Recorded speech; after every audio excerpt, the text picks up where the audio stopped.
What is the cost of launching an NFT collection in 2023? That's exactly what we're going to be talking about in today's video. Now, for us to identify the cost of launching an NFT collection, we first need to know what is typically the biggest cost when it comes to launching an NFT project. And for us to understand this, we're going to have to look at the marketing of an NFT project. What does that look like and where is most of the cost associated with? And then I'm going to be giving you my take on how I think you could be launching an NFT project with very little to no budget. Because guys, let's face it, I can easily sit here in today's video and just open a board and tell you that you're gonna need a collab manager, you're gonna need 2 Discord mods, you're gonna need 1 Twitter manager, and you're gonna need this extra guy, and the whole thing is gonna cost you $1,000 a week. I've seen it again and again. These things don't work anymore. A collab manager doesn't work anymore. Twitter manager doesn't work anymore. Just filling up your team with random tasks, random job positions no longer works if you don't have the right project fundamentals in your NFT project. So that's exactly what we're going to be talking about. How do you build an NFT project that is sellable and what is the cost associated with that? So for us to understand the cost associated with launching an NFT project, we first need to build a funnel. And this is going to be the marketing funnel of our NFT project. So if we have our funnel right here, at the very top, we have the awareness phase. This is where people are learning about our project. In the middle of that triangle, we have the community.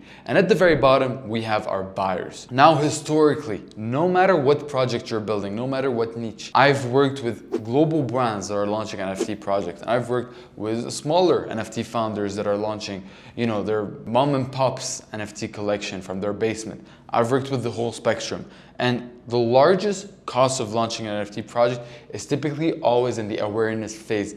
It's getting people to pay attention to your project. And that is typically the most expensive, hardest phase of launching an NFT project. For example, if you notice, most of the projects that are coming out today and that are selling out and that are doing a great job, just like Nakamigos, I just made a case study about them. What they had, the top of funnel that they had was already pre-built because they had tapped into another community, the MFR community, which was made of 10,000 high net worth individuals. They were able to tap into that and fill up their funnel. So they already had control of that. Another example is Valhalla, an NFT project that sold out about a quarter or 2 ago, and they were able to make a couple $1 million in the middle of a bear market and make a lot of noise. And the reason they were able to do that is that they were able to partner with Sentinels and esports giants, and they were quickly able to fill out their community with these headlines as well as with some of the community, the pre-existing community from Sentinel. Now, if you are a new NFT project founder, you probably don't have the same connections as Nakamigos did to partner with MFers. You probably don't have the connections or the business model to go and lock in a collaboration with a huge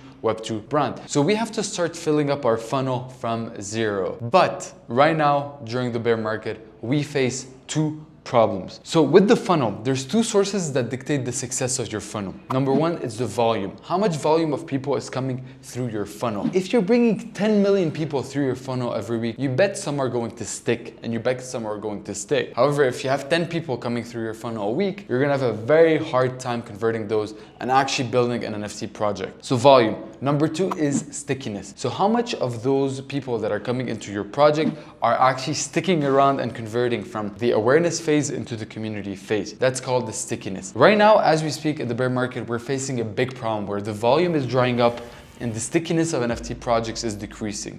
So less people active in the NFT space and the perceived values of NFT is a lot less interesting. Whatever your utility is, whatever it is that you're promising, people have already seen it in 10 projects before you and none of those projects succeeded. And all this has reduced the stickiness of an NFT project. And this, ladies and gentlemen, brings me to my theory. The NFT projects that are going to be succeeding in 2023 and onwards are the NFT projects that tap into Web2 business fundamentals, are the ones that build a Web2 business and use NFTs as a vehicle for your product. NFTs are no longer the product, they are just a vehicle for that. Whether you're selling a ticket, whether you're selling digital skins, the NFT is no longer the product, but the NFT, when combined with the actual product, increases the perceived value of the product. You get what I mean? Okay, Leon, so you say Web2 marketing, Web2 fundamentals, what does that all mean for me? So let me say that again. The most established, the most relevant that I also have experience with in Web2, I think works best in Web3 is content marketing. Content marketing is the most powerful tool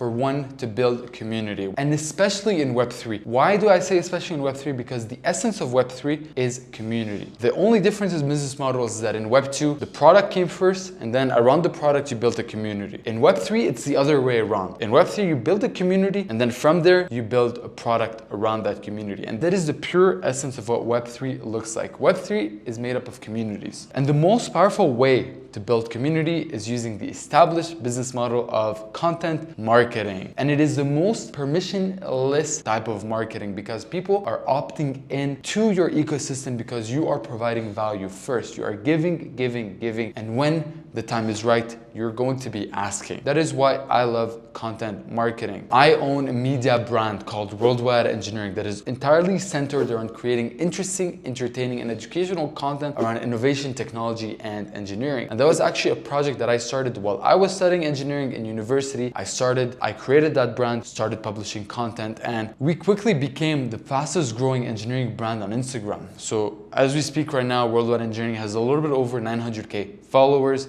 and it's all about content. These are people that have opted into my ecosystem. I filled up my pipeline with people, and I now have 900,000 community members as part of my ecosystem. That's a lot of people, and through those, I was able to launch products, I was able to monetize in many different ways, and even I could launch an NFT project if I wanted to. And going back to the funnel we were talking about, content marketing is the best way to fill up your funnel if you are an NFT project. And as we speak right now, NFT projects that use content marketing are the ones that are going to be succeeding in 2023 moving onward. The best thing that builds a community is content, and more specifically, education. And this is where it becomes your responsibility as an NFT founder. What type of content can I attach to my NFT project? This brand is going to have a completely different type of content than another brand that I'm working with, which is a music company based in Dubai. Very different content, very different angle, very different target audience. And this is where I ask you, how can you produce content that people deem interested? Because a lot of times when I say this, people think that they should be creating content around their product. But the reality is, people don't care about your product. People have set needs, they have set problems, and they want solutions to that. So how do you create content about that? And then you attach your NFT project to that. And I'll give you a very simple example, guys. You don't need to look very far. Just look at what I'm doing. You are an NFT project founder. You have desires and you have problems. And part of your problems and desires is, how do I build and launch and market an NFT collection? You come to me because I produce content that is about that specific topic that you aim to solve and overcome in your life and business. And if you look at the funnel, I'm in the process of filling up my funnel. I'm building a community, and eventually, maybe I will be launching an NFT collection about that. All right, so do we understand the business model?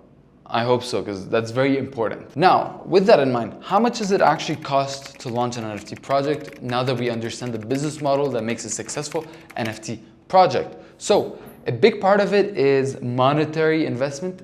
Another part of it is time investment. And you can alternate between the two. For example, I today spend about $3,000 a month on content. I have a team, this is my business. Content generates revenue for my agency. So I spend about $3,000 a month. However, when I built Worldwide Engineering in the first 4 years of this brand, I built it using my time. So I gave my time away so I could save on money. I built the brand over 900K followers and $0 spent on team. I was doing it myself for 3 hours per day, just publishing, creating, finding, researching content. So here's what the game plan is for your NFT project. So what's gonna happen, you're going to be spending the next 6 to 12 months producing content for a target audience. If your audience is Web3 native, so if you're producing content like me about the NFT space, whether that's software development, how to code a smart contract, whether that's art, whether that's anything related to crypto news, you are targeting a Web3 native audience. The way you're going to speak to them is going to be completely different. If your audience is a little bit like Worldwide Engineering, for instance, they're a lot more Web2 native and not necessarily Web3 native,